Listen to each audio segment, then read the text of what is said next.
ANS news. हे पूर्वजापासून जे पारंपरिक सण आहेत आपले, म्हणजे गुढीपाडवा आहे, हे नवीन वर्ष असतो. जो हिंदू जे आमचे समाज आहेत त्यांचा हा नवीन वर्ष असतो आणि हा संपूर्ण नवीन वर्ष आम्ही वेगळ्या पद्धतीने करतो.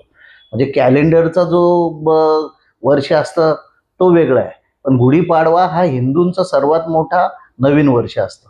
तर हा वेगळ्या पद्धतीने आम्ही आमच्या पारंपरिक पद्धतीने करत असतो. गुढी लावत असतो.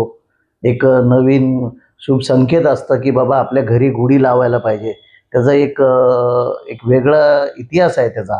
कदाचित त्या इतिहासाप्रमाणे आम्ही तो पारंपरिक गुढी घरी करायचं आणि त्यावेळी घरी आमचा गोड असं पुरणपोळी असते आणि त्यानंतर जेव्हा आम्ही गुढी लावल्यानंतर खोबरं असतं, त्याच्यामध्ये मग कडुलिंबाचं पान असतं, मग त्याच्यामध्ये वेगळी साखर असते किंवा गूळ असतो. हा वाटला जातो आणि एक प्रेमाचं एक प्रतीक आम्ही त्यावेळेला साजरं करतो.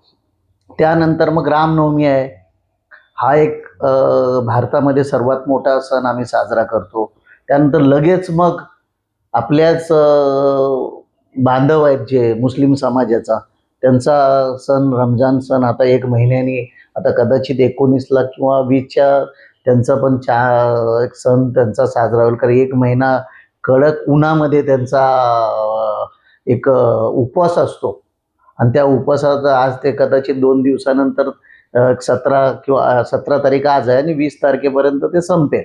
आणि ह्या शुभ दिवशी तिन्ही जनतेला की सामाजिक एकोपा राहावा आणि भारतामध्ये सर्व धर्माचे लोक एकत्र राहून आपल्या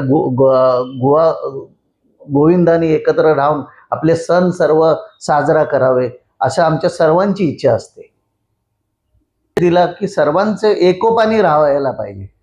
काही लोक तेढ निर्माण करायचा प्रयत्न करतात, परंतु जर तुम्ही पूर्वजांनी जर बघणार, जर 40 वर्षापूर्वी तर मुस्लिम समाज आपल्या घरी येऊन आपल्या सणामध्ये ते सहभाग व्हायचे, आपण त्यांच्यामध्ये जायचे. अनेक असे वेगळे सण असायचे, एक दुसऱ्याच्या मदतीने व्हायचे. परंतु आता जसजशी हळूहळू वेगळ्या पद्धतीचं वातावरण होत आहे आणि त्या वातावरणामध्ये जर बघणार तर लोकांमध्ये ती भीती निर्माण झालेली आहे. काही धर्माबद्दल आपण बोलणार, ते आपल्याबद्दल बोलणार, तो एकोपा राहिला नाही. तो एकोपा ह्या सर्व धर्माचा राहावं हीच ईश्वराचरणी आम्ही प्रार्थना करतो.